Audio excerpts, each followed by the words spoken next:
Hi everyone, welcome to cinema world channel. ఈరోజు మనం bison Telugu dubbed Tamil movie review గురించి మాట్లాడుకుందాం. ఈ మూవీ 1990s టైం పీరియడ్లో ఒక real time kabaddi player life story మీద డిపెండ్ అయ్యి వచ్చిన మూవీ. ఈ స్టోరీని హై లెవెల్లో చెప్పాలి అంటే ఒక లో క్యాస్ట్కి సంబంధించిన ఒక అబ్బాయి కులాల కుమ్ములాట్ల మధ్యలో ఒక ఇంటర్నేషనల్ కబడ్డీ ప్లేయర్ కింద ఎలా ఎదిగాడు అనేది ఈ మూవీ స్టోరీ. ఈ మూవీ యాక్షన్ డ్రామా జోనర్లో ఉంటుంది. ఈ సినిమా స్టోరీని స్పాయిలర్స్ లేకుండా చెప్పాలి అంటే ఈ సినిమాలో హీరో పేరు కిట్టన్. అతను ఒక లోవర్ క్యాస్ట్లో పుట్టిన వ్యక్తి. అతనికి చిన్నప్పటి నుంచి కబడ్డీ అంటే చాలా ఇష్టం. అతని తండ్రి పేరు వెల్లుస్వామి. అతను ఒక వ్యవసాయ కూలి. ఈ సినిమాలో ప్రతి క్యారెక్టర్కి ఒక ఇంపార్టెంట్ రోల్ ఉంది అండ్ ఆ ప్రతి క్యారెక్టర్కి ఒక మంచి ఆర్క్ కూడా ఉంటుంది. ఈ సినిమా మెయిన్ క్యారెక్టర్ అయిన కిట్టన్ గోల్ వచ్చి తను ఇంటర్నేషనల్ కబడ్డీ ప్లేయర్ కింద ఎదగడం.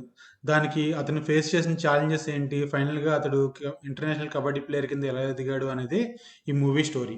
అండ్ కిట్టన్ తండ్రి అయిన వెల్లుస్వామిది చాలా మంచి క్యారెక్టర్. తను ఒక వ్యవసాయ కూలి ఈ సినిమాలో. తన యొక్క క్యారెక్టర్ ముఖ్య ఉద్దేశం తన కొడుకుని ఎట్టి పరిస్థితుల్లో ఎలాంటి సిచ్యువేషన్స్లో అయినా రక్షించుకోవడం. ఈ మూవీలో కిట్టన్ లవ్ చేసే క్యారెక్టర్ పేరు రాణి. వీళ్ళిద్దరి మధ్య లవ్ ట్రాక్ చాలా డిఫరెంట్గా, చాలా బ్యూటిఫుల్గా ఉంటుంది. అండ్ ఈ మూవీలో మెయిన్ కాన్ఫ్లిక్ట్ వచ్చి రెండు వర్గాల మధ్య జరుగుతున్న కులాల మధ్య గొడవ. సో వీళ్ళ మధ్య గొడవ వల్ల కిట్టన్ అండ్ వాళ్ళ నాన్న అయిన వెల్లుస్వామి ఎలా ఎఫెక్ట్ అయ్యారు, చివరికి కిట్టన్ తను అనుకున్నది కబడ్డీ ప్లేయర్ కింద ఎలా ఎదిగాడు అనేది చాలా ఇంట్రెస్టింగ్గా నేరేట్ చేస్తారు ఈ మూవీలో. ఈ మూవీలో బైసన్ స్కల్ని కూడా ఒక ఇంపార్టెంట్ క్యారెక్టర్ కింద డీల్ చేశారు. అది ఈ మూవీలో బాగా బ్లెండ్ అయిపోయి స్టోరీ ప్రోగ్రెషన్కి బాగా యూజ్ అయింది. ఈ మూవీ లాస్ట్ వీక్ తమిళనాడులో రిలీజ్ అయింది. ఈ వీక్ తెలుగు డబ్బింగ్తో మన తెలుగు రాష్ట్రాల్లో రిలీజ్ అయింది. ఈ మూవీకి తెలుగు డబ్బింగ్ బాగానే కుదిరింది. బట్ పాటలు మాత్రం అంతగా వర్కౌట్ అవ్వలేదు ఈ తెలుగు డబ్బింగ్లో. ఇంకా ఈ మూవీ క్యాస్ట్ అండ్ క్రూ విషయానికి వస్తే ముందుగా మాట్లాడుకోవాల్సింది ధ్రువ్ విక్రమ్ గురించి. అతను ఈ కిట్టన్ పాత్రలో చాలా బాగా చేశాడు. ఈ పాత్ర చేయడానికి బాగా ఫిజికల్ స్ట్రెంగ్త్ అవసరం. తను పోర్ట్రైల్ చేస్తున్న ఫిజికల్ స్ట్రెంగ్త్ కానీ తన యాక్టింగ్ స్కిల్స్ కానీ చాలా బాగున్నాయి. తను ఇంతకు ముందు చేసిన అర్జున్ రెడ్డి డబ్బింగ్ మూవీ కానీ మహాన్ మూవీలో కానీ చాలా బాగా యాక్ట్ చేశాడు. నవ్వు బైసన్లో కూడా తను యాక్టర్గా బాగా ప్రూవ్ చేసుకున్నాడు. ఈ మూవీలో కిట్టన్ పాత్రకి చాలా తక్కువ డైలాగులు ఉంటాయి.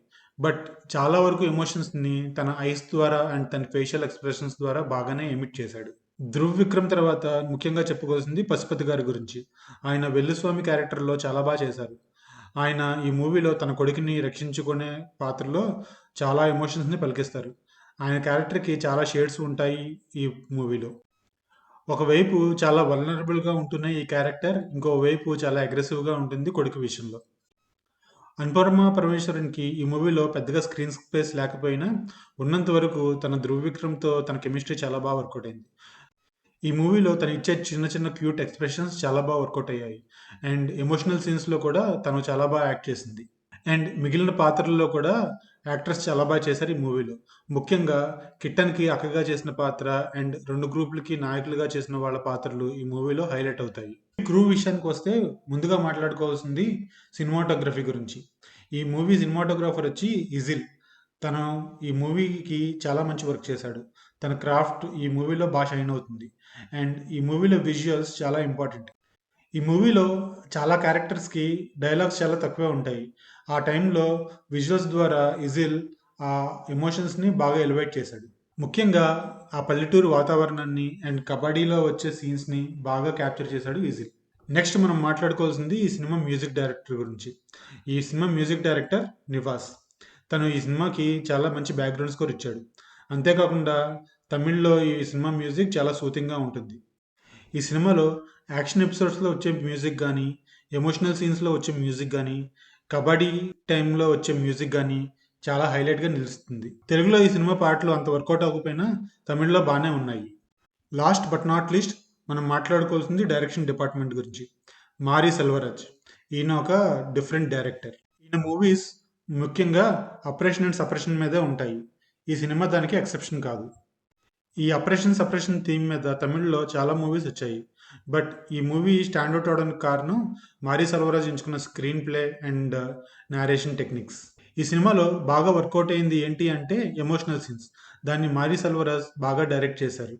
చాలా ఎమోషనల్ సీన్స్ చాలా మందికి బాగా కనెక్ట్ అవుతాయి. మీకు కొంచెం వీక్ హార్టెడ్ అయితే మీకు ఏడుపు కూడా తెప్పిస్తాయి. ఈ బైసన్ సినిమాలో నాకు బాగా వర్కౌట్ అయినవి అంటే ఈ సినిమాలో వచ్చిన క్యారెక్టర్ పర్ఫార్మెన్సెస్ అండ్ ఈ సినిమాలో వచ్చిన music, cinematography and direction department. అంతేకాకుండా ఈ సినిమాలో వచ్చే ఎమోషనల్ సీన్స్ ఇవి చాలా బాగా వర్కౌట్ అయినాయి. ఈ సినిమాలో ఏదైనా నాకు వర్కౌట్ అవ్వలేదు అంటే అది తెలుగులో వచ్చిన బైసన్ సాంగ్స్. అవి పెద్దగా బాగోలేదు. బట్ తమిళ్లో నేను విన్నాను. అవి చాలా బాగున్నాయి. చాలా సూతింగ్‌గా ఉన్నాయి. అండ్ కొన్నిసార్లు ఈ స్టోరీ చాలా ప్రెడిక్టబుల్ వేలో వెళ్తుంది. అది కొంచెం నాకు వర్కౌట్ అవ్వలేదు. ఫైనల్‌గా ఈ మూవీ నాకు నచ్చిందా లేదా అంటే ఈ మూవీ నాకు చాలా నచ్చింది. ఈ సినిమాలో క్యారెక్టర్స్‌తో మనము జర్నీ చేస్తాము. అంతేకాకుండా ఎమోషనల్ సీన్స్‌లో చాలా బాగా కనెక్ట్ అవుతాము. కొన్నిసార్లు మనకి ఏడుపు కూడా వస్తుంది మనకు తెలియకుండానే. ఈ వీడియోకి ఇంతే ఫ్రెండ్స్. మా ఈ వీడియో మీకు నచ్చినట్టయితే లైక్ చేసి షేర్ చేయండి. మా ఈ సినిమా వరల్డ్ ఛానల్‌ని తప్పకుండా సబ్స్క్రైబ్ చేసుకోండి. Thank you very much for watching this video. Bye bye.